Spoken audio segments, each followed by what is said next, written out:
KMD director ನಮ್ಮ ಮೌಲ ಸಾಹೇಬರು ಬಂದಿದ್ದಾರೆ. ಆಮೇಲೆ ನಮ್ಮ ಪ್ರೆಸಿಡೆಂಟ್ ಸಾಹೇಬರು ಕೃಷ್ಣಮೂರ್ತಿ ಸಾಹೇಬರು ಪೊಲೀಸ್ ಡಿಪಾರ್ಟ್ಮೆಂಟಿಂದ ಜರಕ್ ಚಪಾಲಿ ಮಾಡಿ. ನಮ್ಮ ಕೃಷ್ಣಮೂರ್ತಿ ಸಾಹೇಬರು ಪ್ರೆಸಿಡೆಂಟ್. ನಮ್ಮ ಮೌಲ ಭೈ ಡೈರೆಕ್ಟರ್, ಇವರು KMDL ಡೈರೆಕ್ಟರ್ ಆಗಿದ್ದಾರೆ. ದಯವಿಟ್ಟು ಚಪಾಲಿ ಕೊಡಿ ಅವರಿಗೆ. ಸ್ವಾಗತ ಸರ್, ನಿಮ್ಗೆಲ್ಲರಿಗೂ ಸ್ವಾಗತ ಸುಸ್ವಾಗತ. ನಮ್ಮ MS ನಗರ ಲೇಔಟಿಂದ ನೀವು ಬಂದಿದ್ದೀರಾ, ತುಂಬ ಖುಷಿಯಾಗಿದೆ ನನಗೆ.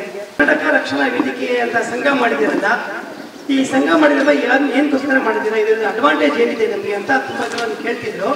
ನಾವು ಯೂಟ್ಯೂಬಲ್ಲಿ ಬಂದಿರೋದು ಅದೆಲ್ಲ ನಾನು ತೋರಿಸಿದ್ದೀನಿ, ಎಕ್ಸ್ಪ್ಲೇನ್ ಮಾಡಿದ್ದೀನಿ. ಆದರೆ ನಿಮ್ಮ ಕಡೆಯಿಂದ ಸ್ವಲ್ಪ ಒಂದು ಪದ ನೀವು ಹೇಳಿದ್ರೆ ಅವ್ರಿಗೆ ಅರ್ಥ ಆಗುತ್ತೆ. ಏನಕ್ಕೋಸ್ಕರ ನಾವು ಮಾಡಿದ್ದೀವಿ, ಇದರಲ್ಲಿ ಅಡ್ವಾಂಟೇಜ್ ಏನಿದೆ ಅಂತ ಅದೆಲ್ಲ ಗೊತ್ತಾಗುತ್ತೆ. ದಯವಿಟ್ಟು ಕೆಲವು ಮಾತನಾಡಿ ಮಾಡಬೇಕು. ರೂವಾರಿಯಾದ ಸೈಯದ್ ಅವರು ಬರಬೇಕು, ವೇದಿಕೆ ಮೇಲೆ ಬರಬೇಕು ಅಂತ ಕೇಳ್ತಾ ಇದ್ದೀನಿ. ನನ್ನ ಹೆಸರು ಕೃಷ್ಣಮೂರ್ತಿ, ಡಾಕ್ಟರ್ NB ಕೃಷ್ಣಮೂರ್ತಿ ಅಂತ. ನಾನು ಕರ್ನಾಟಕ ಪೊಲೀಸ್ ರಕ್ಷಣಾ ಸಂಘದ ಸಂಸ್ಥಾಪಕರು ಹಾಗೂ ಗೌರವಾಧ್ಯಕ್ಷ. ಈಗ ಮೊದಲಿಗೆ ಈ ಒಂದು MS ನಗರದಲ್ಲಿ ನಮ್ಮ ಇವತ್ತಿನ ಈ ಕಾರ್ಯಕ್ರಮದ ರೂವಾರಿಯಾದ ಸೈಯದ್ ಹಾಗೂ ಅವರ ಮಿತ್ರ ತಂಡ ಇವರೆಲ್ಲರೂ ಮಹಬೂಬ್ ಪಾಷಾ ಎಲ್ಲರೂ ಸೇರಿ ಇವತ್ತ ಒಂದು ಕಾರ್ಯಕ್ರಮವನ್ನು ಆಯೋಜನೆ ಮಾಡಿದ್ದೀರಾ. ಭಾಳ ಸಂತೋಷ ಆಯಿತು. ಯಾಕೆಂದರೆ ಈ ಕಾರ್ಯಕ್ರಮಕ್ಕೆ ತುಂಬ ದಿವಸದಿಂದ ಸೈಯದ್ ಅವರು ನಮ್ಮ MS ನಗರಕ್ಕೆ ಬರಬೇಕು, ಅಲ್ಲಿ ನಮ್ಮ ಸಂಘಟನೆ ಮಾಡಿದ್ದೇವೆ, ಅವರಿಗೆಲ್ಲ ಈ ವಿಚಾರ ಕರ್ನಾಟಕ ಪೊಲೀಸ್ ರಕ್ಷಣಾ ಸಂಘ ಅಂದ್ರೇನು ಅನ್ನೋದು ತಿಳುವಳಿಕೆ ಕೊಡಬೇಕು ಅಂತ ಕೇಳಿಕೊಂಡು ಈಗ ಮೊದಲಿಗೆ ಅದಕ್ಕಿಂತ ಮೊದಲಿಗೆ ಈ ವೇದಿಕೆ ಮೇಲೆ ಹಾಸನಾಗಿರುವ ನಿಮ್ಮೆಲ್ಲರ ಜನಪ್ರಿಯ ನಾಯಕರಾದ KMDC ಕರ್ನಾಟಕ ರಾಜ್ಯದ KMDC ಡೈರೆಕ್ಟರ್ ಆದಂಥ ಶ್ರೀಮಾನ್ ಮೌಲಾರವರಿಗೆ ಮೊದಲನೇದಾಗಿ ನಾನು ಸ್ವಾಗತವನ್ನು ಕೊಡ್ತಾ ಇದ್ದೀನಿ. ಎರಡನೇದಾಗಿ ನಮ್ಮ ರಾಜ್ಯದ ಅಧ್ಯಕ್ಷ ಆದಂಥ ಶ್ರೀ ಸೀಮಂತಪ್ಪನವರಿಗೆ ನಾನು ಸ್ವಾಗತವನ್ನು ಕೊಡ್ತಾ ಇದ್ದೀನಿ. ಅದೇ ಮಹಿಳಾ ಘಟಕದ ಬೆಂಗಳೂರು ನಗರ ಮಹಿಳಾ ಘಟಕದ ಶ್ರೀಮತಿ ಮೀನಾರವರಿಗೂ ಸಹ ನಾನು ಸ್ವಾಗತವನ್ನು ಕೊಡ್ತಾ ಇದ್ದೀನಿ. ಅದೇ ರೀತಿ ಈ ಲೇಔಟಿನ ಮುಖಂಡರಾದ ಶ್ರೀಮಾನ್ ಸುಬ್ರಹ್ಮಣ್ಯ ಅವರು ಸಹ ಆಗಮಿಸಿದ್ದಾರೆ, ಅವ್ರಿಗೂ ಸಹ ಸ್ವಾಗತವನ್ನು ಕೊಡ್ತಾ ಇದ್ದಾರೆ. ಅದೇ ರೀತಿ ನಮ್ಮ ರಾಜ್ಯದ ಪ್ರಧಾನ ಕಾರ್ಯದರ್ಶಿಯಾದ ಲೋಕೇಶ್ ಅವರು ಸಹ ಆಗಮಿಸಿದ್ದಾರೆ, ಅವ್ರಿಗೂ ಸ್ವಾಗತವನ್ನು ಕೊಡ್ತಾ ಇದ್ದಾರೆ. ಅದೇ ರೀತಿ ನಮ್ಮ ಅಬ್ದುಲ್ ರಹಮಾನ್ ನಮ್ಮ ಕಾರ್ಯಕಾರಿ ಸಮಿತಿ ಹಾಗೂ ನಮ್ಮ ರಾಜ್ಯದ ಸಂಘಟನಾ ಪ್ರಧಾನ ಕಾರ್ಯದರ್ಶಿ ಆಗಿದ್ದಾರೆ, ಅವ್ರಿಗೂ ಸಹ ನಾನು ಸ್ವಾಗತ ಕೊಡ್ತಾ ಇದ್ದೇನೆ. ಅದೇ ರೀತಿ ಬಸವರಾಜರವರು MS ನಗರದ ಮುಖಂಡರಾದ ಬಸವರಾಜ್ ಅವರು ಸಹ ಈ ಕಾರ್ಯಕ್ರಮಕ್ಕೆ ಆಗಮಿಸಿದ್ದಾರೆ, ಅವ್ರಿಗೂ ಸಹ ನಿಮ್ಮೆಲ್ಲರ ಪರವಾಗಿ ಸ್ವಾಗತವನ್ನು ಕೊಡ್ತಾ ಇದ್ದೇನೆ. ಹಾಗೂ ಇನ್ನೊಂದು ವಿಶೇಷ ಅಂದರೆ ನಮ್ಮ ಆತ್ಮೀಯ ಸ್ನೇಹಿತರು ಮಂಡ್ಯದಿಂದಲೂ ಸಹಿತ ನಮ್ಮ ಸಂಘಟನೆ ವಿಚಾರದಲ್ಲಿ ತಿಳ್ಕೊಳ್ಳೋಕ್ಕೋಸ್ಕರ ಬಂದಿದ್ದಾರೆ. ನಿತೇಶ್ ಕುಮಾರ್ ಅವ್ರಿಗೂ ನಿಮ್ಮೆಲ್ಲರ ಪರವಾಗಿ ನಾನು ಸ್ವಾಗತವನ್ನು ಕೊಡ್ತಾ ಇದ್ದೇನೆ, ಅವ್ರ ಸ್ನೇಹಿತರಿಗೂ ಸಹ ನಾನು ಸ್ವಾಗತ ಕೊಡ್ತಾ ಇದ್ದೇನೆ. ಈಗ ನಮ್ಮ ಮೆಹಬೂಬ್ ಪಾಷಾರವರು ನಮ್ಮ ಸಂಘಟನೆಯ ಬಗ್ಗೆ ವಿಚಾರ ತಿಳಿಸ್ಬೇಕು ಅಂತ ಹೇಳಿದರು. ಈಗ ನಾನು ಸಂಘಟನೆ ಕರ್ನಾಟಕ ರಾಜ್ಯದಲ್ಲಿ ಸಾವಿರಾರು ಸಂಘಟನೆಗಳಿದೆ, ನೀವೆಲ್ಲ ಕೇಳಿದ್ದೀರ. ಆದರೆ ನಮ್ಮದು ಒಂದು ಸ್ಪೆಷಲ್ ಸಂಘಟನೆ ಅಂದರೆ ಕರ್ನಾಟಕ ಪೊಲೀಸ್ ರಕ್ಷಣಾ ಸಂಘ. ಆ ರಕ್ಷಣಾ ಸಂಘದಲ್ಲಿ ಯಾಕೆ ಇದರಿಂದ ಏನು ಪ್ರಯೋಜನ, ಯಾಕೋಸ್ಕರ ಈ ಸಂಘಟನೆ ಮಾಡಿದಾರ ಅನ್ನೋದು ಭಾಳ ಅತಿ ಮುಖ್ಯವಾದ ನಮ್ಮ ಮಹಬೂಬ್ ಪಾಷಾ ಅವರು ಹೇಳಿದರು. ಆ ವಿಚಾರವಾಗಿ ನಾನು ಮಾತಾಡ್ತೇನೆ. ಈಗ ನಮ್ಮ ಪೊಲೀಸ್ನವರು ಇಲಾಖೆಯಲ್ಲಿ ಹಗಲು ರಾತ್ರಿ ಕೆಲಸ ಮಾಡ್ತಾ ಇದ್ದಾರೆ. ಅವರ ಅನೇಕ ಬೇಡಿಕೆಗಳಿದೆ. ಆ ಬೇಡಿಕೆಗಳನ್ನ ಅವರು ಡ್ಯೂಟಿ ಅಂದರೆ ಯೂನಿಫಾರ್ಮಲ್ಲಿದ್ದಾಗ ಸ್ಟ್ರೈಕ್ ಮಾಡಲಿಕ್ಕೆ ಬರೋಲ್ಲ. KCSR ರೂಲ್ಸ್ ಪ್ರಕಾರ ಅವ್ರಿಗೆ ತುಂಬ ತೊಂದರೆ ಮಾಡ್ತಾರೆ ಸರ್ಕಾರ. ಅದೇ ರೀತಿ ಅವರ ಬೇಡಿಕೆಗಳು ಯಾವ ರೀತಿ ಕೇಳಬೇಕು ಅವರು ಅನ್ನತಕ್ಕಂಥ ವಿಚಾರ ಬಂದಾಗ ನಾವು ಆ ಸಂಘಟನೆಯನ್ನು ಕಟ್ಟಿ ಅವರ ಬೇಡಿಕೆಗಳ ಬಗ್ಗೆ ನಾವು ಕೆಲವೊಂದು ಕಾರ್ಯಕ್ರಮಗಳನ್ನು ಹಮ್ಮಿಕೊಂಡಿದ್ದೀವಿ. ಹಾಗೂ ಸಹ ನೋಡಿ, ಅವರ ಬೇಡಿಕೆಗಳ ಬಗ್ಗೆ ನಾವು ಹೇಳಬೇಕು ಅಂತಂದರೆ, ಈಗ ನೀವೇನು ಹೇಳ್ತೀರಾ, ಪೊಲೀಸ್ನವ್ರಿಗೆ ಅವ್ರಿಗೆ ಏನ್ರಿ ಕಷ್ಟ, ಅಚ್ಚುಕಟ್ಟಾಗಿ ಹೋಗ್ಬಿಡ್ತಾರೆ, ಬರ್ತಾರೆ. ಅವ್ರಿಗೆ ಯಾವುದಾರ ಒಂದೆರಡು ಕೇಸ್ ಇಟ್ಕೊಂಡ್ರು ಸಾಕು, ಏನು ತೊಂದರೆ ಇಲ್ಲ. ಅದು ನಾವು ಬಾಯಲ್ಲಿ ಹೇಳಿದಷ್ಟು ಸುಲಭ ಅಲ್ಲ. ಅವ್ರಿಗೂ ಎಷ್ಟು ಕಷ್ಟ ಇದೆ ಅನ್ನೋದು ನಿಮಗೂ ಗೊತ್ತಿರುತ್ತೆ. ನೋಡಿ, ಅವರಿಗೆ ಏನಂತಂದರೆ ನಮ್ಮ ಜಿಲ್ಲೆಗೆ ಹೋಗಿ ಒಂದು ಕೆಲಸ ಮಾಡಬೇಕು, ಅಲ್ಲಿ ತಂದೆ ತಾಯಿಯವರ ಒಟ್ಟಿಗೆ ಇರಬೇಕು, ಮಕ್ಕಳು ಒಂದು ಗಂಡ ಹೆಂಡತಿ ಮಕ್ಕಳಿಗೆ ಜೊತೆಯಲ್ಲಿರಬೇಕು, ಸಂಬಂಧಿಗಳು ಒಟ್ಟಿಗೆ ಇರಬೇಕು ಅಂತ ಅವ್ರಿಗೂ ಒಂದು ಆಸೆ ಇರುತ್ತೆ. ಅದೇ ರೀತಿ ಗಂಡ ಹೆಂಡತಿ ಒಂದೇ ಕಡೆ ಇರಬೇಕು ಅನ್ನತಕ್ಕಂಥದ್ದು ಅವ್ರಿಗೂ ಒಂದು ಆಸೆ ಇರುತ್ತೆ. ಈ ವಿಚಾರದಲ್ಲಿ ಅಂತರ್ಜಿಲ್ಲಾ ವರ್ಗಾವಣೆ ನಾವು ಈ ಜಿಲ್ಲೆಯಿಂದ ಒಂದು ಬೆಂಗಳೂರು ನಗರದಿಂದ ಉತ್ತರ ಕರ್ನಾಟಕಕ್ಕೆ ಅಂತರ್ಜಿಲ್ಲಾ ವರ್ಗಾವಣೆ ವಿಚಾರದಲ್ಲಿ ನಾವು ಪ್ರಸ್ತಾಪ ಮಾಡಿದ್ದೇವೆ ಸರ್ಕಾರಕ್ಕೆ. ಆಮೇಲೆ ಪೊಲೀಸ್ ನೋಡಿ, ಅಂತರ್ಜಿಲ್ಲಾ ವರ್ಗಾವಣೆ ಅಂದರೆ ನಾನು ಪೊಲೀಸ್ ಇಲಾಖೆಯಲ್ಲಿ ಇದ್ದು 33 ವರ್ಷ ಸರ್ವಿಸ್ ಮಾಡಿದ್ದೇನೆ. ಈಗ ನಾನು ಬೆಂಗಳೂರಿಂದ ನನಗೆ ಅಂತರ್ಜಿಲ್ಲಾ ವರ್ಗಾವಣೆ ಮಾಡಿಕೊಟ್ರು ಸಹಿತ ನಾನು ನಮ್ಮ ಬೇರೆ ಕಡೆ ಹೋದರೂ ಸಹಿತ ಜಿಲ್ಲೆ ಬಿಟ್ಟು ಅಲ್ಲಿ ನನಗೆ ಸೀನಿಯರ್ ಇವತ್ತೇನಿಲ್ಲ ಸೀನಿಯರ್ ಆಗಿದ್ದೀನಿ, ಅಲ್ಲಿ ಮತ್ತೆ ಪುನಃ ಜೂನಿಯರ್ ಆಗೇ ನಾನು ಕೆಲಸ ಮಾಡಬೇಕು. ಸೀನಿಯಾರಿಟಿ ಸಿಗೋದಿಲ್ಲ. ಯಾಕೆ ಸೀನಿಯಾರಿಟಿ ಸಿಗಲ್ಲ ಅಂದರೆ ನಂದು ಅಪಾಯಿಂಟ್ ಆಗಿರೋದು ಇಲ್ಲಿ. ಈಗ 7 ವರ್ಷ ಈ ಸರ್ಕಾರ ಏನು ಮಾಡಿದರು, 7 ವರ್ಷ ನೀವು ಕೆಲಸ ಮಾಡಿ 7 ವರ್ಷದವರೆಗೆ 7 ವರ್ಷ ಆದ ನಂತರ ನಿಮಗೆ ನಾನು ಅಂತರ್ಜಿಲ್ಲಾ ವರ್ಗಾವಣೆ ಮಾಡ್ತೀನಿ ಅಂತ ಸರ್ಕಾರ ಹೇಳಿದೆ. ಆದರೆ ಇದುವರೆಗೆ ಮೊನ್ನೆ ಮಾನ್ಯ ನಮ್ಮ ಗೃಹ ಮಂತ್ರಿಗಳಾದ ಶ್ರೀಮಾನ್ ಪರಮೇಶ್ವರ್ ಅವರು ಹೇಳಿದರು, ಇಲ್ಲ ಅಂತರ್ಜಿಲ್ಲಾ ವರ್ಗಾವಣೆಗೆ ಆದೇಶ ಮಾಡಿದ್ದಾರೆ. ಭಾಳ ಸಂತೋಷ. ಆ ಸರ್ಕಾರಕ್ಕೂ ಸಹ ನಾನು ಅಭಿನಂದನೆ ಸಲ್ಲಿಸ್ತೇನೆ. ಅದೇ ರೀತಿ ನಮ್ಮ ಹೆಣ್ಣು ಮಕ್ಕಳು ಈಗ ಗಂಡ ಒಂದು ಕಡೆ ಹೆಂಡತಿ ಒಂದು ಕಡೆ ಇದ್ದಾರೆ, ಆ ಒಂದು ವಿಚಾರದಲ್ಲೂ ಸಹ ಅವರು ಆಸ್ಪದ ಮಾಡಿಕೊಟ್ಟಿದ್ದಾರೆ, ವರ್ಗಾವಣೆ ಮಾಡಿಕೊಡ್ತೀವಿ ಅಂತ. ಆದರೆ ಇನ್ನೊಂದು ಸಮಸ್ಯೆ ಏನಾಗಿದೆ ಅಂದರೆ, ಈಗ ದೇವ್ರು ಕೊಟ್ಟರು ಪೂಜಾರಿ ಕೊಡಲ್ಲ ಅನ್ನಂಗೆ ಮಂತ್ರಿಗಳು ಹೇಳಿದ್ದಾರೆ ವರ್ಗಾವಣೆ ಮಾಡಿ ಅಂತ. ಆದರೆ ಡೈರೆಕ್ಟರ್ ಜನರಲ್ ಆಫ್ ಪೊಲೀಸ್ ಅವರು ತಡೆ ಹಿಡ್ಕೊಂಡು ನಿಂತಿದ್ದಾರೆ. ಎರಡನೇದು, ಈಗ ಪೊಲೀಸ್ನವರಿಗೆ 12 ಗಂಟೆಯಿಂದ 15 ಗಂಟೆವರೆಗೆ ಡ್ಯೂಟಿ ಮಾಡಬೇಕು. ಬೇರೆ ಇಲಾಖೆಯಲ್ಲಿ ಇಷ್ಟು ಡ್ಯೂಟಿ ಇರೋದಿಲ್ಲ. ಆದ್ದರಿಂದ ನಾವೇನು ಮಾಡಿದ್ದೀವಿ, ಅದಕ್ಕೆ ಕೆಲಸದ ಒತ್ತಡ ಜಾಸ್ತಿಯಾಗಿ ಅವ್ರಿಗೆ ಅನೇಕ ಹೆಲ್ತ್ ಎಲ್ಲ ಕೆಟ್ಟು ಹೋಗುತ್ತೆ. ಆದ್ದರಿಂದ ಅವರಿಗೆ ವಾರಕ್ಕೊಂದ್ಸತಿಲಿ ಆದ್ರೂ ವಾರದ ರಜೆ ಕೊಡಿ. ಯಾಕೆಂದರೆ ಅವರು ಹೆಂಡತಿ ಮಕ್ಕಳು ಒಟ್ಟಿಗೆ ಎಲ್ಲಾದರೂ ಹೋಗಬೇಕು, ಬರಬೇಕು, ಮಾಡಬೇಕು. ಒಂದು ದಿವಸ ರೆಸ್ಟ್ ತೊಗೊಳ್ಳಿ. ವಾರದ ರಜೆನೂ ಸಹ ನಾವು ಬೇಡಿಕೆ ಇಟ್ಟಿದ್ದೇವೆ. ಮೂರನೇದು ನೋಡಿ, ಈಗ ಒಂದು ಪೊಲೀಸ್ ಸ್ಟೇಷನ್ನಲ್ಲಿ ಇಷ್ಟು ಮೆನ್ ಅಂತ ಅಲೋಕೇಶನ್ ಇರ್ತದೆ. ಅಲೋಕೇಶನ್ ಪ್ರಕಾರ ಮೆನ್ ಇಲ್ಲ. ಈಗ ಆ ಮೆನ್ ಇಲ್ದಿದ್ದಕ್ಕೋಸ್ಕರ ಏನಾಗಿದೆ, ಈ ಡ್ಯೂಟಿ ಮಾಡಿದವ್ರನ್ನೇ ಮಾಡಿಸ್ಕೊಂಡು ಹೋಗ್ತಾ ಇರ್ತಾರೆ. ಈಗ ಅಲೋಕೇಶನ್ ಏನು ಕೊಟ್ಟಿದ್ದಾರೆ ಸರ್ಕಾರ, ಅದ್ರ ಪ್ರಕಾರ ನೇಮಕಾತಿ ಮಾಡ್ಕೊಂಡ್ಬಿಟ್ರೆ ಏನು ಇವತ್ತಿನ ದಿವಸ ಪೊಲೀಸ್ನವ್ರಿಗೆ 15 ಗಂಟೆ ಡ್ಯೂಟಿ ಮಾಡ್ತಾ ಇರ್ತೀವಿ, ಅದು ಕಡಿಮೆ ಆಗ್ತದೆ. ಯಾಕೆ ಕಡಿಮೆ ಆಗುತ್ತೆ ಅಂದರೆ, ಈಗ 20 ಜನ ಇರೋ ಕಡೆ 10 ಜನ ಇದ್ದರೆ ಇನ್ನು 10 ಜನ ಡ್ಯೂಟಿನೂ ಸಹಿತ ಇವರೇ ಮಾಡಬೇಕಾಗುತ್ತೆ. ಅದಕ್ಕೋಸ್ಕರ ಆ ಒಂದು ವಿಚಾರದಲ್ಲೂ ಸಹ ನಾವು ಸರ್ಕಾರದಲ್ಲಿ ಚರ್ಚೆ ಮಾಡಿದ್ದೇವೆ. ಆಮೇಲೆ ಪೊಲೀಸ್ನವ್ರಿಗೆ ವಾರದ ರಜೆನೂ ಕೊಡಬೇಕು. ಆಮೇಲೆ ನಮ್ಮ ಪೊಲೀಸ್ ಮಕ್ಕಳಿಗೆ ಈಗ ಮಿಲಿಟ್ರಿಯವ್ರಿಗೆ ಹೇಗೆ ಸಪ್ರೇಟಾಗಿ ಶಾಲೆ ಮಾಡಿದ್ದಾರೆ, ಅದೇ ರೀತಿ ನಮ್ಮ ಪೊಲೀಸ್ನವ್ರ ಮಕ್ಕಳಿಗೂ ಸಹ ನಮಗೆ ಪೊಲೀಸ್ ಪಬ್ಲಿಕ್ ಸ್ಕೂಲ್ ಕ್ಷೇತ್ರವಾರ ಕೊಡಿ ನಮಗೆ ಅಂತ ಅದನ್ನು ಸಹ ನಾವು ಪ್ರಸ್ತಾಪ ಮಾಡಿದ್ದೇವೆ. ಮತ್ತು ಆರೋಗ್ಯ ಭಾಗ್ಯ, ಪೊಲೀಸ್ನವ್ರಿಗೆ ಯಾವಾಗಲೂ ಮಳೆ ಅನ್ನೋದಿಲ್ಲ, ಚಳಿ ಅನ್ನೋದಿಲ್ಲ, ಯಾವಾಗಲೂ ಸಹ ಅವರು ಕಷ್ಟ ಬಿದ್ದು ಹಗಲು ರಾತ್ರಿ ಡ್ಯೂಟಿ ಮಾಡ್ತಾ ಇದ್ದಾರೆ. ಅವ್ರಿಗೆ ಆರೋಗ್ಯ ಭಾಗ್ಯವನ್ನು ಕೊಡಿ, ಚಿಕಿತ್ಸೆ ನೀಡುವಂತೆ ಕೊಡಿ. ಯಾಕೆಂದರೆ ಅವ್ರಿಗೆ ಈಗ ಎಷ್ಟೋ ಜನ ಕ್ಯಾನ್ಸರ್ ಬಂದು ಸತ್ತೋಗ್ತಾ ಇದ್ದಾರೆ. ಈ ಟ್ರಾಫಿಕ್ ಪೊಲೀಸ್ನವರು ಇದನ್ನು ಧೂಳು ಕುಡಿದು ಎಷ್ಟೋ ಜನ ಕ್ಯಾನ್ಸರ್ ಬಂದು ಸತ್ತೋಗ್ತಾ ಇದ್ದಾರೆ. ಅದ್ರ ಬಗ್ಗೆನೂ ಸಹ ನಾವು ಆ ಆರೋಗ್ಯ ಚಿಕಿತ್ಸೆ ಬಗ್ಗೆ ನೀವು ದಯವಿಟ್ಟು ನಮಗೆ ಮಾಡಿಕೊಡ್ಬೇಕು ಅಂತ ಅದನ್ನು ಕೇಳಿದ್ವಿ.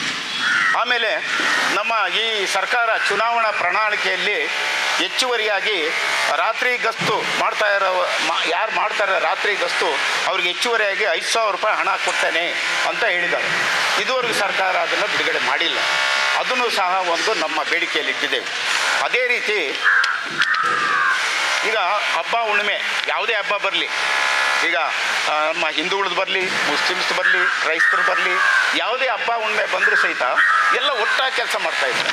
ಎಸ್ ಐ ಇರ್ಬೋದು, ಹೆಡ್ ಕಾನ್ಸ್ಟೇಬಲ್ ಇರ್ಬೋದು, ಕಾನ್ಸ್ಟೇಬಲ್ ಇರ್ಬೋದು, ಸಬ್ ಇನ್ಸ್ಪೆಕ್ಟರ್ ಆಗಿರ್ಬೋದು. ಆದರೆ ಏನಾಗಿದೆ ಅಂದರೆ 15 ದಿನ ಸಂಬಳ ಕಾನ್ಸ್ಟೇಬಲ್ಗೆ ಮತ್ತು ಹೆಡ್ ಕಾನ್ಸ್ಟೇಬಲ್ಗೆ ಮಾಡ್ತಾ ಇದ್ದಾರೆ. ವರ್ಷದಲ್ಲಿ 15 ದಿವಸದ ಸಂಬಳ ಹೆಚ್ಚಿಗೆ ಕೊಡ್ತಾ ಇದ್ದಾರೆ. ಆದರೆ ಅದೇ ಸಂಬಳವನ್ನು ಎಸ್ ಐಗೆ, ಸಬ್ ಇನ್ಸ್ಪೆಕ್ಟ್ರಿಗೆ ಯಾಕೆ ಕೊಡೋಲ್ಲ? ಅವರು ಅದೇ ರೀತಿ ಡ್ಯೂಟಿ ಮಾಡ್ತಾರಲ್ಲ ಜೊತೆಯಲ್ಲಿ, ಅದನ್ನೂ ಸಹ ಅವ್ರಿಗೂ ತಿಂಗಳ ಸಂಬಳವನ್ನು ಕೊಡಬೇಕು ಅನ್ನೋ ವಿಚಾರದಲ್ಲೂ ಸಹ ನಾವು ಕೇಳ್ತಾ ಇದ್ದೀವಿ. ಆಮೇಲೆ ಈಗ 15 CL ಕೊಡ್ತಾಯಿದ್ರು ಪೊಲೀಸ್ನವ್ರಿಗೆ. ಈ ಕೆಲಸದ ಒತ್ತಡ ಇರೋದ್ರಿಂದ 20 CL ಮಾಡಿ ಅಂತ ನಾವು ಕೇಳ್ತಾ ಇದ್ದೀವಿ. 20 CL ಅಂದರೆ ನಿಮ್ಗೆ ಅರ್ಥ ಆಗ್ಬೋದು, ರಜೆ. ಅವ್ರಿಗೆ ವರ್ಷಕ್ಕೆಷ್ಟು ರಜೆ ಅಂತ ಇರುತ್ತೆ, 15 ರಜೆ ಕೊಡ್ತಾಯಿದ್ರು, ತಿಂಗಳಿಗೊಂದು ರಜೆ. ಅದ್ರ ಬದಲು ನಮ್ಗೆ 20 ರಜೆ ಕೊಡಿ. ಈ ರೀತಿ ಅನೇಕ ಕುಂದುಕೊರತೆಗಳ ಬಗ್ಗೆ ನಾವು ನಮ್ಮ ಏನು ಇವತ್ತಿನ ದಿವಸ ಗೃಹ ಮಂತ್ರಿ ಇದ್ದಾರೆ ಡಾಕ್ಟರ್ ಜಿ ಪರಮೇಶ್ವರ್ ಅವ್ರಿಗೂ ಮನವಿ ಸಲ್ಲಿಸಿದ್ದೇವೆ.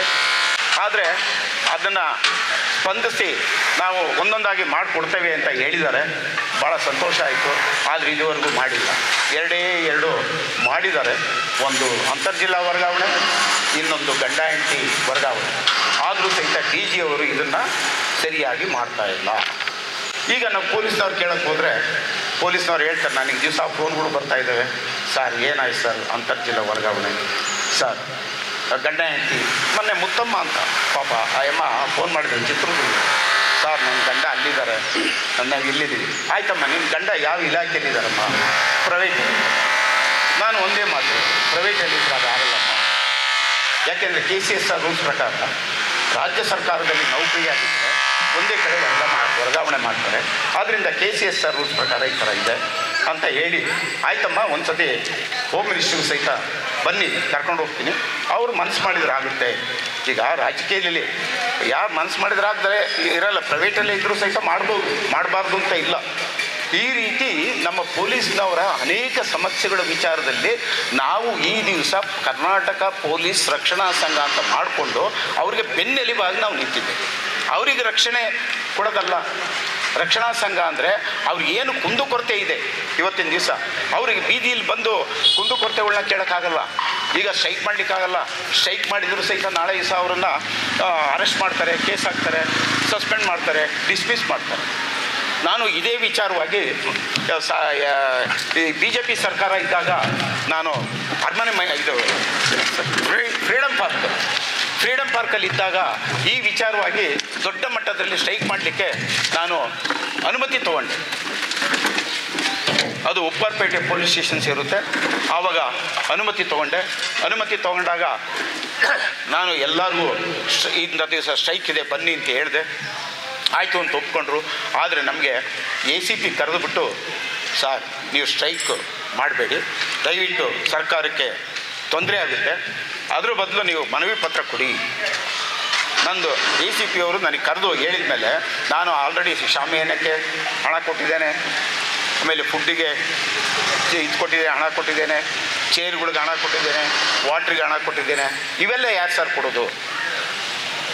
ಅದು ಅವ್ರು ಏನು ಹೇಳೋದು, ಏನಾದರೂ ಮಾಡಿ ದಯವಿಟ್ಟು ಸ್ಟ್ರೈಕ್ ಮಾಡಬೇಡಿ, ಮನವಿ ಪತ್ರ ಕೊಡಿ. ಆಯಿತು, ಇನ್ನೇನು ಮಾಡೋದು? ಅವರು ಪೊಲೀಸ್ನವ್ರಿಗೆ ಅವರು ACP ಅವ್ರು ಕರೆದು ಹೇಳಿದ ಮೇಲೆ ಅದಕ್ಕೂ ನಾವು ಒಪ್ಕೊಂಡ್ಬಿಟ್ಟು ನಾವು ಸ್ಟ್ರೈಕನ್ನು ವಿತ್ಡ್ರಾ ಮಾಡಿ ಮನವಿ ಪತ್ರ ಕೊಟ್ಟು ಆಗಲೂ ಸಹಿತ ಏನೂ ಆಗಿಲ್ಲ.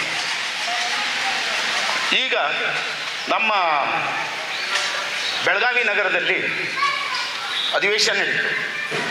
ಆ ಅಧಿವೇಶನಕ್ಕೆ ನಮ್ಮ ಅಧ್ಯಕ್ಷರಾದ ಶ್ರೀಮಂತಪ್ಪ ಅವರು ಸಹ ಬಂದಿದ್ದರು, ನಮ್ಮ ಲೋಕೇಶ್ ಅವರು ಬಂದಿದ್ದರು, ನಮ್ಮ ಇನ್ನೂ ಅನೇಕ ನಮ್ಮ ಸಂಘಟನೆಯಲ್ಲಿ ಇದ್ದವರೆಲ್ಲ ಬಂದಿದ್ದು.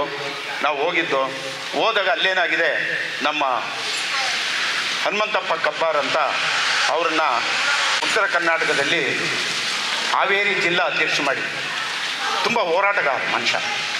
ಆವಾಗ ಹಾವೇರಿ ಜಿಲ್ಲೆಯಲ್ಲಿ ನಾವು ಮಾಡಿದಾಗ ಅವರು ಪರ್ಮಿಷನ್ಸ್ ತೊಗೊಂಡ್ರು. ಯಾವುದೇ ನಾವು ಸ್ಟ್ರೈಕ್ ಮಾಡಬೇಕಾದ್ರೂ ಒಂದು ಪರ್ಮಿಷನ್ಸ್ ತೊಗೊಳ್ಳೇಬೇಕು, ತೊಗೊಳ್ಳದೆ ಹೋದರೆ ಆಗಲ್ಲ.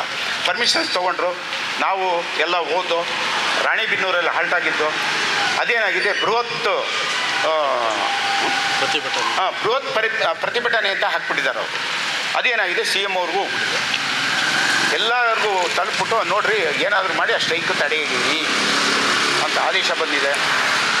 ಆವಾಗ ನಾವೇನು ಮಾಡ್ದೋ, ನನಗೆ 11:15 ಗಂಟೆಗೆ ಫೋನ್ ಬಂತು, ಅಧ್ಯಕ್ಷರೇ ದಯವಿಟ್ಟು ನಿಮಗೆ ನಿನ್ನೆ ಆದೇಶವನ್ನು ಕೊಟ್ಟಿದ್ದು ಪರ್ಮಿಷನ್ನು, ನಾವು ಲಾಸ್ಟು 2 ದಿವಸ ಇದ್ದಂಗೆ ಅಧಿವೇಶನ 2 ದಿವಸ ಇದ್ದಂಗೆ ನಾನು ಕೊಡ್ತೀವಿ, ಅಲ್ಲಿವರೆಗೆ ನಾವು ಕೊಡಲಿಕ್ಕಾಗಲ್ಲ.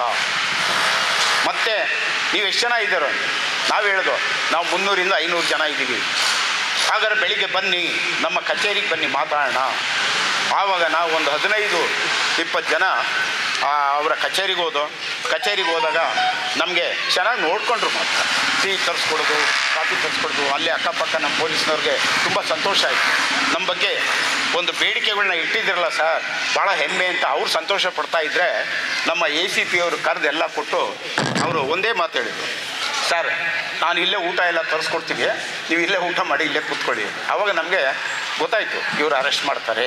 ಅರೆಸ್ಟ್ ಮಾಡಿದ್ರು ತೊಂದರೆ ಇಲ್ಲ, ನಮಗೇನು ಹಿಡ್ಕೊತಿರಲಿಲ್ಲ, ಅರೆಸ್ಟ್ ಮಾಡ್ತಿದ್ರು ಬಿಡ್ತಾಯಿದ್ರು. ಆದರೆ ಅರೆಸ್ಟು ಮಾಡಲಿಲ್ಲ, ಮಾನಸಿಕವಾಗಿ ಹಿಂಸೆ, ಏನೋ ಕೂರಿಸಿದ್ದು ಸರ್ ಕೂತ್ಕೊಳ್ಳಿ, ಊಟನೂ ತರಿಸ್ಕೊಟ್ರು. ಆದರೆ ನಮಗೆ ಮನವಿ ಪತ್ರ ಕೊಡ್ತೀವಿ, ಅದಕ್ಕಾದರೂ ಒಂದು ನೀವು ಬನ್ನಿ ಕೊಡಿಸಿ ಅಂತ ಹೇಳಿದ್ರು ಸಹಿತ, ಇಲ್ಲ ನಾನೇ ಕೊಡ್ತೀನಿ, ನನ್ನ ಮೇಲೆ ನಂಬಿಕೆ ಇಲ್ವ ಮನವಿ ಪತ್ರ ಕೊಡೋಕ್ಕೆ. ಆವಾಗ ನಾವು ಮನವಿ ಪತ್ರವನ್ನು ಅವ್ರ ಹತ್ರ ಕೊಟ್ಟು ಸಿಗ್ನೇಚರ್ ಹಾಕ್ಸ್ಕೊಂಡು ಬಂದು, ಈ ಥರ ಪೊಲೀಸ್ನವರ ಸಮಸ್ಯೆಗಳಲ್ಲಿ ನಾವು ಮೊದಲನೇದಾಗಿ ಕರ್ನಾಟಕ ಪೊಲೀಸ್ ರಕ್ಷಣಾ ಸಂಘ ಅನ್ನತಕ್ಕಂಥದ್ದು ನಾವು ಹೆಸರಿಟ್ಕೊಂಡ ಮೇಲೆ ಮೊದಲು ಅವರ ಕಷ್ಟಗಳಿಗೆ ನಾವು ಸ್ಪಂದಿಸಿದರೆ ಅವಾಗ ನಮಗೂ ಒಂದು ಸಂತೋಷ ಆಗುತ್ತೆ. ನಮ್ಮ ಸಂಘಟನೆಯಲ್ಲಿ ಜಾತಿ ಭೇದ ಮತ ಯಾವುದು, ಪ್ರತಿಯೊಬ್ಬರು ಮೆಂಬರ್ ಆಗ್ಬೋದು, ಕ್ರಿಶ್ಚಿಯನ್ರಾಗ್ಬೋದು, ಮುಸಲ್ಮಾನರಾಗ್ಬೋದು, ಹಿಂದೂಗಳಾಗ್ಬೋದು, ನಮ್ಮಲ್ಲಿ ಯಾವುದೋ ಜಾತಿ ಮತ ಭೇದ ಇಲ್ಲ. ಆದ್ದರಿಂದ ನಮ್ಮ ಸಂಘಟನೆಗೆ ನೀವೆಲ್ಲ ಇಷ್ಟು ಜನ ಬಂದು ಇವತ್ತಿನ ದಿವಸ ಈ ಒಂದು ಲೇಔಟಲ್ಲಿ ಸಹಕಾರ ಮಾಡಿದ್ದಕ್ಕೆ ತಮ್ಮೆಲ್ಲರಿಗೂ ನಾನು ವಂದಿಸ್ತಾ ಧನ್ಯವಾದಗಳನ್ನು ಹೇಳುತ್ತಾ ನಾನು ನನ್ನ ಮಾತನ್ನು ಮುಗಿಸ್ತಾ ಇದ್ದೀನಿ. ಜೈ ಹಿಂದ್, ಜೈ ಕರ್ನಾಟಕ. ಈಗ ನಮ್ಮ ನೂತನವಾಗಿ ಆಯ್ಕೆಯಾದಂಥ ನಮ್ಮ ಸೀಮಂತಪ್ಪನವರು ಒಂದೆರಡು ಮಾತಾಡಬೇಕು ಅಂತ ನಾನು ಕೇಳ್ಕೊಳ್ತೇನೆ. ಅಧ್ಯಕ್ಷರಾದ ಕರ್ನಾಟಕ ರಾಜ್ಯದ ಅಧ್ಯಕ್ಷರಾಗಿ ನಾವು ಹೊಸದಾಗಿ ಈ ಒಂದು 24ನೇ ಇಸ್ವಿಗೆ ಎಲ್ಲ ಸರ್ವಾನುಮತದಿಂದ ನಾವು ಆಯ್ಕೆ ಮಾಡಿದ್ದೇವೆ. ಅವರಿಗೆ ನಿಮ್ಮೆಲ್ಲರ ಪರವಾಗಿ ಅಭಿನಂದನೆ ಸಲ್ಲಿಸ್ತಾ ಇದ್ದೀನಿ. ಶ್ರೀಮಾನ್ ಮೌಲಾ ಸಾಹೇಬರೆಲ್ಲ ತಿಳಿಸ್ಕೊಡ್ತಾರೆ, ಅದನ್ನು ಉಪಯೋಗಿಸ್ಕೊಳ್ಳಿ. ದಯವಿಟ್ಟು ಈ ಒಂದು ಸರ್ಕಾರದಲ್ಲಿ ಬರತಕ್ಕಂಥ ಎಲ್ಲ ಇದನ್ನು ಎಜುಕೇಷನ್ ಲೋನ್ ಇರ್ಬೋದು, ಪ್ರತಿಯೊಂದು ಈಗ ಅವರು ತಿಳಿಸ್ತಾರೆ ನಿಮಗೆ, ಅದನ್ನು ಉಪಯೋಗಿಸ್ಕೊಳ್ಳಿ. ಅವ್ರಿಗೆ ನಾನು ನಿಮ್ಮೆಲ್ಲರ ಪರವಾಗಿ ಚಪ್ಪಾಳೆಯ ಮುಖಾಂತರ ಅವರೊಂದೆರಡು ಮಾತಾಡಬೇಕು ಅಂತ ನಾನು ಕೇಳ್ಕೊಳ್ತಾ ಇದ್ದೀನಿ. ವೇದಿಕೆ ಮೇಲೆ ಆಗಮಿಸಿರುವಂಥ ನಮ್ಮ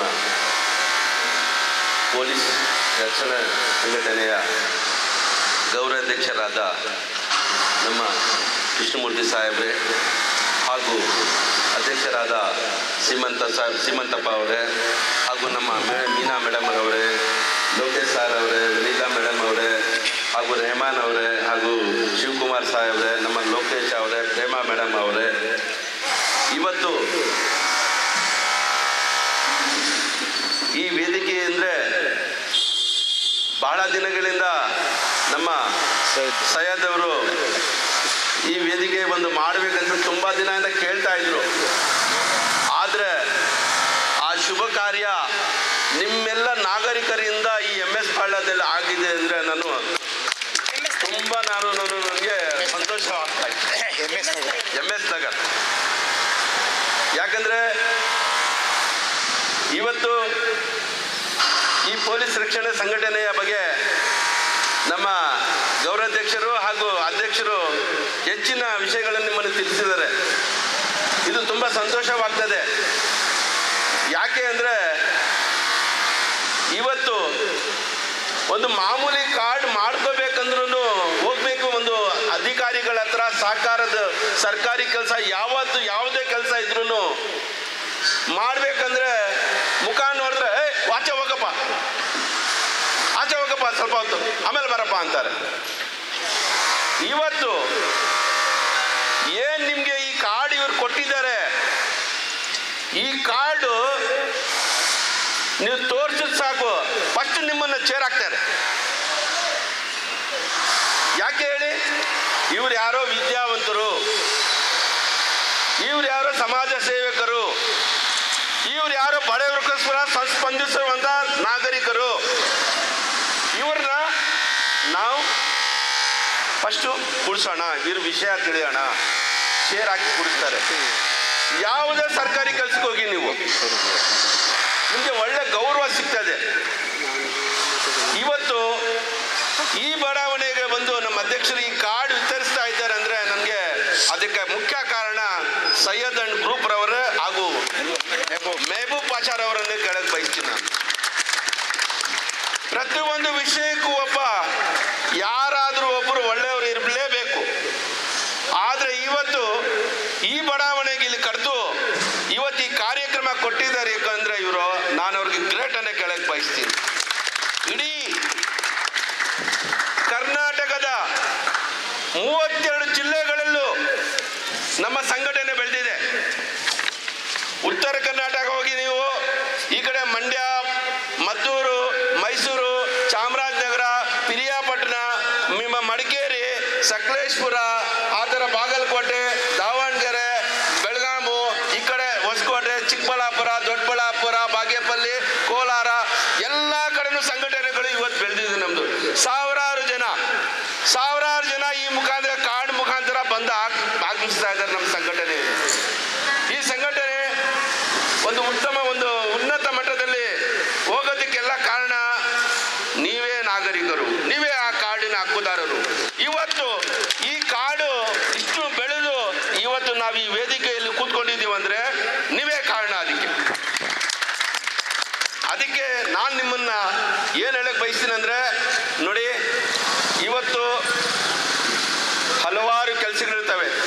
ಒಂದು ಕಂದಾಯ ಆಫೀಸ್ಗೆ ಹೋಗ್ಬೇಕು, ಒಂದು ಪಂಚಾಯತಿ ಇದಕ್ಕೆ ಹೋಗ್ಬೇಕು, ಒಂದು ಬೆಸ್ಕಾಂ ಇದಕ್ಕೆ ಹೋಗ್ಬೇಕು, ಒಂದು BDA ಇದಕ್ಕೆ ಹೋಗಿ ಮಾತಾಡಬೇಕು. ಒಂದು ಯಾವುದೇ ಸರ್ಕಾರಿ ಕೆಲಸಕ್ಕೆ ನಮಗೆ ಗೊತ್ತಿರಲ್ಲ. ನಮ್ಮಲ್ಲಿ ಎಷ್ಟೋ ಜನ ವಿದ್ಯಾವಂತರು ಇದ್ದಾರೆ. ಅವಿದ್ಯಾವಂತರು ಏನು ಮಾಡ್ತಾರೆ, ಒಬ್ಬರಿಗೆ ಹೋಗ್ಬಿಟ್ಟು ಹೆಲ್ಪ್ ಕೇಳ್ತಾರೆ. ಅವ್ರು ಅದ್ರ ಬಗ್ಗೆ ತಿಳ್ಸಕ್ಕಿಲ್ಲ. ಆದ ಕಾರಣ ನಿಮ್ಮ ಹತ್ರ ಕಾರ್ಡ್ ಇದ್ರೆ ಫಸ್ಟ್ ಮುಂದೆ ಏನಂದ್ಬಿಟ್ಟು ಕೊಂದುಗೊಡ್ಡೆಗಳನ್ನು ಅವರು ಸ್ಪಂದಿಸಿ ನಿಮ್ಮನ್ನ ಮಾತಾಡ್ತಾರೆ. ನಿಮ್ಮ ಕೆಲಸ ಏನಿದೆ ಮಾಡಿ ಕಳಿಸ್ತಾರೆ. ಮೂಲ ಉದ್ದೇಶ ಇದೇ. ಇದು ಯಾವುದೇ ಇದಕ್ಕೆ ಆಗಲಿ, ಈ ಪೊಲೀಸ್ ಕಾರ್ಡ್ ಮಾಮೂಲಿ ಅಂತ ತಿಳ್ಕೊಬೇಡಿ.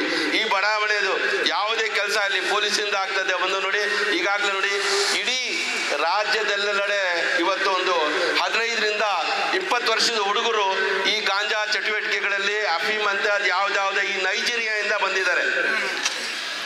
ನೈಜೀರಿಯಾ ಅವ್ರು ಬಂದ್ರೆ ಈ ಕಡೆ ಎಲ್ಲಿ ಮನೆ ಕೊಡಬೇಡಿ ಅವ್ರಿಗೆ, ದಯವಿಟ್ಟು. ನೈಜೀರಿಯಾ ಅವ್ರಿಗೆ ಎಲ್ಲಿ ಈ ಕಡೆ ಮನೆಗಳು ಕೊಡಬೇಡಿ. ಯಾಕೆ ಅಂದ್ರೆ ಹೇಳಕ್ ಬಯಸ್ತೀನಿ ನಾನು ನಿಮ್ಗೆ, 15ರಿಂದ 20 ವರ್ಷದ ಹುಡುಗರೆಲ್ಲ ಹಾಳಾಗ್ಬಿಡ್ತಾ ಇದ್ದಾರೆ ಈ ಗಾಂಜಾ ಚಟುವಟಿಕೆಗಳಲ್ಲಿ. ತಂದೆ ತಾಯಿಗಳಿಗೆ ಗೌರವ ಕೊಡ್ತಾ ಇಲ್ಲ ಅವರು. ಈ ಮಕ್ಕಳೆಲ್ಲ ಗೌರವ ಕೊಡ್ತಾ ಇಲ್ಲ. ಈ ನನ್ನ ಮಕ್ಕಳು ಬಂದು 20 ರೂಪಾಯಿಗೆ 30 ರೂಪಾಯಿಗೆ ಬಂದು ಪಟ್ಟಣಗಳಲ್ಲಿ ಕಟ್ಟಿ ಕೊಟ್ಬಿಡ್ತಾರೆ. ಅವರು ಏನ್ ಮಾತಾಡ್ತಾ ಇದ್ದಾರೆ ಅನ್ನೋದು ಗೌರವ ಅವ್ರಿಗೆ ಅರ್ಥನೇ ಆಗೋಕ್ಕಿಲ್ಲ. ಆದ ಕಾರಣ ನೀವು ನಗರದ ಈ ವಾಸಿಗಳಿದ್ದೀರಿ, ನೀವೆಲ್ಲ ನೋಡಿ ಒಂದಾಗಿ ಈ ಬಡಾವಣೆಗೆ ಏನು ಸೌಕರ್ಯ ಬೇಕು ಸರ್ಕಾರದ ವತಿಯಿಂದ, ಇಲ್ಲಿರುವವರ ಯಾವ ಮುಖ್ಯಸ್ಥರಿಂದ ನೀವು ಅವರಿಂದ ಸಹಕಾರ ಪಡೀರಿ. ತೊಂದರೆ ಎಲ್ಲ ಕಡೆನೂ ಇದೆ. ಇವತ್ತು ನೋಡಿ, ಒಂದು ಸಣ್ಣ ಪುಟ್ಟ ಒಂದು ಹೆಂಡತಿ ಗಂಡ ಗಲಾಟೆ ಆದ್ರೂ ಸ್ಟೇಷನ್ಗೆ ಹೋಗ್ತೀವಿ. ಸ್ಟೇಷನ್ಗೆ ಹೋದ್ರೂ ಅಲ್ಲಿ ಏನಾಗ್ತದೆ ಅಂದ್ರೆ, ಯಾರು ಅವನು ಒಳ್ಳೆ ಲೀಡರ್ ಅಂತ ಕಣೋ, ಅವ್ನು ಸಪೋರ್ಟ್ ಮಾಡಿಬಿಟ್ಟ ಕಣೋ. ಅದು ಇದೇನು ಮಾಡ್ತಾರೆ ಹೇಳಿ, ಒಳ್ಳೆ ನ್ಯಾಯ ಸಿಕ್ಕವ್ನಿಗೆ ಏನು ಮಾಡ್ತಾರೆ, ಕೂಡಿಸಲ್ಲ. ಆಚೆ ನಡೆಯೋ, ಅನ್ಯಾಯ ಆಯಿತು. ಆದ ಕಾರಣ ನೀವೆಲ್ಲ ನೋಡಿ, ನೀವೆಲ್ಲ ಒಂದಾಗಿ ವೇದಿಕೆ ಮೇಲೆ ಇರುವ ಎಲ್ಲ ಗಣ್ಯ ವ್ಯಕ್ತಿಗಳಿಗೂ ಹಾಗೂ ಈ ಸ್ಥಳೀಯ ಮುಖಂಡರಿಗೂ ಎಲ್ಲ ಸದಸ್ಯರಿಗೂ ವಂದನೆಗಳನ್ನು ಹೇಳುತ್ತಾ, ಈ ಕಾರ್ಯಕ್ರಮದಲ್ಲಿ ನಮ್ಮ ಕೃಷ್ಣಮೂರ್ತಿ ಸರ್ ಅವರು ನಮ್ಮನ್ನು ರಾಜ್ಯಕ್ಕೆ ಉಪಾಧ್ಯಕ್ಷರಾಗಿ ಆಯ್ಕೆ ಮಾಡಿಕೊಂಡಿದ್ದಾರೆ. ಇದಕ್ಕೆ ಬಿಫೋರ್ 20 years ನಂದು ಸೋಷಿಯಲ್ ಫೀಲ್ಡ್ ಸರ್ವಿಸ್ ಆಗಿದೆ.